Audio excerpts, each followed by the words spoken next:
O Senegal venceu o Marrocos na final do Campeonato Africano das Nações 2025 e nós temos aqui muitos comentários econômicos e geopolíticos em volta deste Campeonato Africano das Nações, onde o presidente francês Emmanuel Macron felicitou o Senegal pela vitória. Eu não sei se é porque a França e o Senegal têm relações históricas e não sei se de facto o presidente Macron vai lá, apoia, gosta, ama o futebol, ou se porque conhece alguns dos jogadores senegaleses. E também a União Africana felicitou o Senegal e a CAF pela organização e não só. Ainda não ouvi declarações pessoais do presidente da União Africana, nem também de um presidente africano, mas sim apenas vi o presidente Macron, francês, claramente da União Africana. Mas quais são os comentários geopolíticos e econômicos que nós temos aqui em volta deste Campeonato Africano das Nações? E quais são os ganhos e perdas que a África efetuou durante este campeonato? Vale aqui lembrarmos que se nós nos lembrarmos, passo aqui a tautologia, a redundância, o pleonasmo, a repetição, nós nos lembrarmos em abril de 2025, o presidente norte-americano Donald Trump e o presidente ucraniano Volodymyr Zelensky encontraram-se no Vaticano horas antes do funeral do Papa Francisco. Ou seja, é um momento, um ambiente solene em que dois chefes de Estados aproveitam resolver questões geopolíticas em um funeral de um chefe de Estado. Momentos muito grandes, muito altos, são importantíssimos para que se possa aproveitar e resolver alguns problemas. Nós temos em África muitos países que não conversam. Burkina Faso e a Côte d'Ivoire, a Somália e a Somalilândia, a Ruanda e a RDC Congo, são alguns dos países africanos que não conversam. Por isso era importante aproveitarmos momentos como este, o CAN, para que pudéssemos ir para a final, assistir à final, antes ou depois do jogo, preferência antes do jogo, entramos aqui resolver alguns atritos que nós temos. E isso podia ser promovido claramente pela União Africana. Pela União Africana.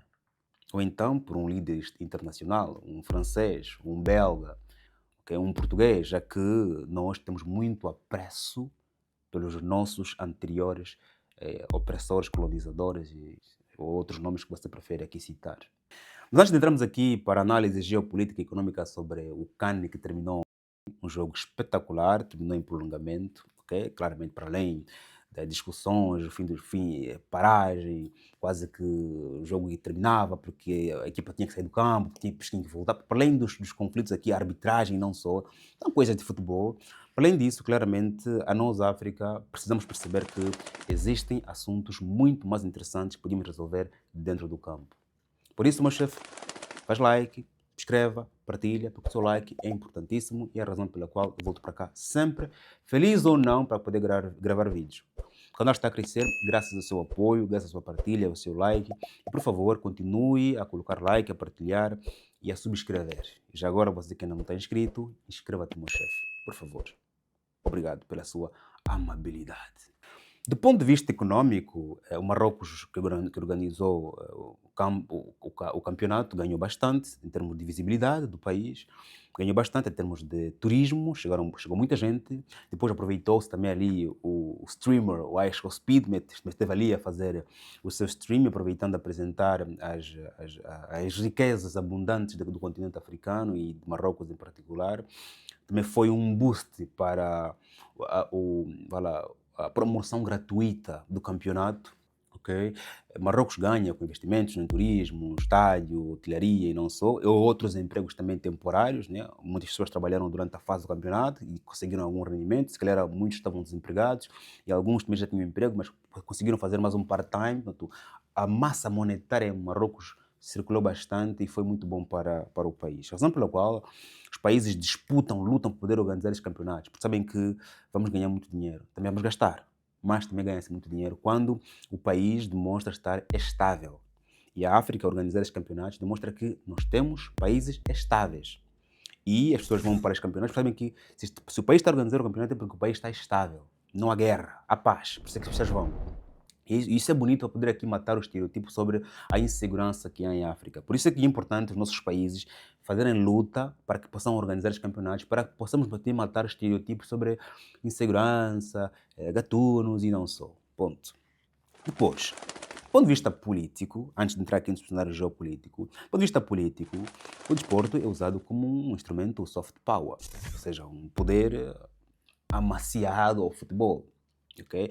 O político aproveita a usar o amor que as pessoas têm pelo futebol, o amor que as pessoas têm pelo Mané, o amor que as pessoas têm pelo ambiente que se está a viver e aproveitar e promover aí o seu nome, o soft power. O soft power pode vir do futebol, pode vir dos desportos, pode vir do cinema, pode vir da academia, pode vir da bolsa de estudo, pode vir nós usávamos muitas farras.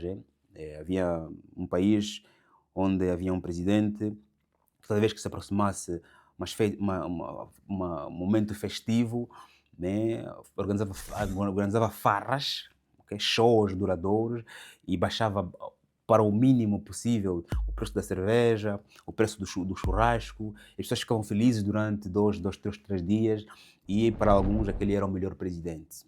Faz parte, chama-se soft power. Eu uso aquilo que vocês gostam para poder aqui promover o meu nome. Okay? E alguns claramente fizeram-se grande no área político.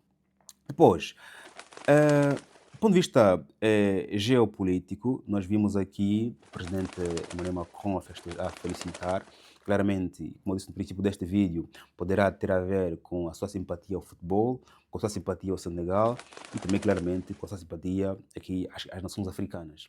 A França está a sofrer, uma medida de austeridade face a alguns países africanos, como eu realço aqui os países da região do Sahel, e mostrar simpatia a um país, a outro país ou aos eventos nacionais africanos, uma forma de poder aqui aproximar-se dos países africanos. Okay? A África é uma peça indiscutível no cenário econômico, geopolítico universal, inegavelmente. Ter relações saudáveis com líderes africanos importa muito, com líderes. Agora, não importa se esses líderes tratam bem ou mal os seus povos, o que se quer é ter relações com esses líderes. Infelizmente, em geopolítica é assim. Vocês não querem ter relações com os povos. A minha relação é com o líder. Razão pela qual as eleições nos países africanos correm bem ou correm mal, desde que eu tenha relações boas com o líder, está fixe. As eleições no Uganda, as últimas eleições, foram completamente barulhentas, mas a União Africana felicitou, vários chefes de Estado já felicitaram, ok? E isso é o natural possível. Por isso é que quem tem que se preocupar com o povo não são os outros chefes de Estado, é o próprio chefe de Estado nacional, e claramente as pessoas exigirem que o seu próprio líder se preocupe com os seus problemas. Não que os ame, que se preocupe com os seus problemas e que saiba que é sua obrigação resolver os seus problemas. Ponto. Depois, o Marrocos também acaba por melhor posicionar-se no cenário geopolítico, porque organizou um evento sem subsaltos, com segurança, ok? E aproveitou mostrar as suas potencialidades, ok? Económicas, políticas, de defesa também de segurança, acima de tudo, ok? E apesar, de questões que dividem os africanos do ponto de vista histórico, né, onde a África do Norte muitas das vezes é acusada de subjugar a África do Sul, ou a África subsaariana, o Marrocos está a fazer o seu caminho sozinho. E cada país africano fará está a fazer o seu caminho sozinho.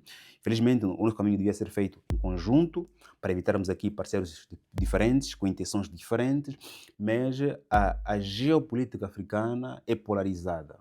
Ou seja, países africanos vivem momentos, têm objetivos diferentes, vivem momentos diferentes. E a África precisa claramente aproveitar-se desses eventos, como o CAN, vir aqui trazer a coesão. Ou seja, eu vou assistir o final do CAN, chefe de Estado, o fulano vai, o fulano vai, o fulano vai. Ou então alguém convida os chefes de Estado para irem assistir ao jogo e antes do jogo tentarem resolver aqui algumas questões que fragilizam a África, que acima de tudo tem a ver com as suas separações do ponto de vista de relações internacionais e de ambições para com os seus próprios países.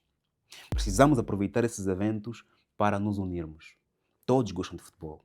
Eu acredito que no domingo, não sei a que hora eram no país em que você está, naquela hora do CAN, todos ou apenas 70% dos chefes de Estado africanos estavam a ver o jogo. Eles podiam ver o jogo presencialmente, antecedida de uma conversa, de uma discussão em volta dos problemas africanos. Podiam fazer isso. E eu estou a crer que se algum dia um presidente africano tivesse essa hombridade, esta ambição de querer unir a África, claramente conseguiria. Há um problema, claramente, que ameaça países africanos, especialmente aqueles líderes que querem levar a África para frente e que não têm relações com o A ou com o B. Razão pela qual vimos a história de Muammar Gaddafi, vimos a história de Lumumba, vimos a história de alguns chefes de Estados africanos que tentaram erguer-se e foram parados por estrangeiros, mas não só por estrangeiros, por conivência também nossa. Porque na Líbia e no Congo, os que participaram da captura desses chefes de Estado, desses líderes, foram os nacionais. Os que sabiam onde ele estava, como apanhá-lo, os que amarraram, foram os nacionais. Ok? Nacionais, claramente, foram comprados, e foram comprados por questões de pobreza, literacia política, ok? E, acima de tudo, por questões também de revanche. Porque muitas vezes nós também temos líderes africanos muito sanguinários e, por isso, o teu subdito não pisca em receber o dinheiro para poder te entregar. Precisamos ir reduzindo o sangue entre nós. Nem tudo é para matar. Alguns é para pôr na cadeia, mais nada. Ok? E por causa do Muammar Gaddafi, por exemplo, que é para muitos era para muitos um ditador, eu penso que o número de acusações sobre mortes que caíram sobre o mesmo me fez com que, claramente, os que lhe traíram não pudessem balançar a importância sobre o seu sonho africano e, claramente, o facto dele ter morto um primo, um sobrinho, um vizinho, um colega e não só. Faz um like. Aqui o objetivo do vídeo era importante usarmos o Khan para coisas mais. Para coisas mais. Faz um like, inscreva, estamos juntos, até o próximo vídeo, que Deus abençoe como sempre. Amém.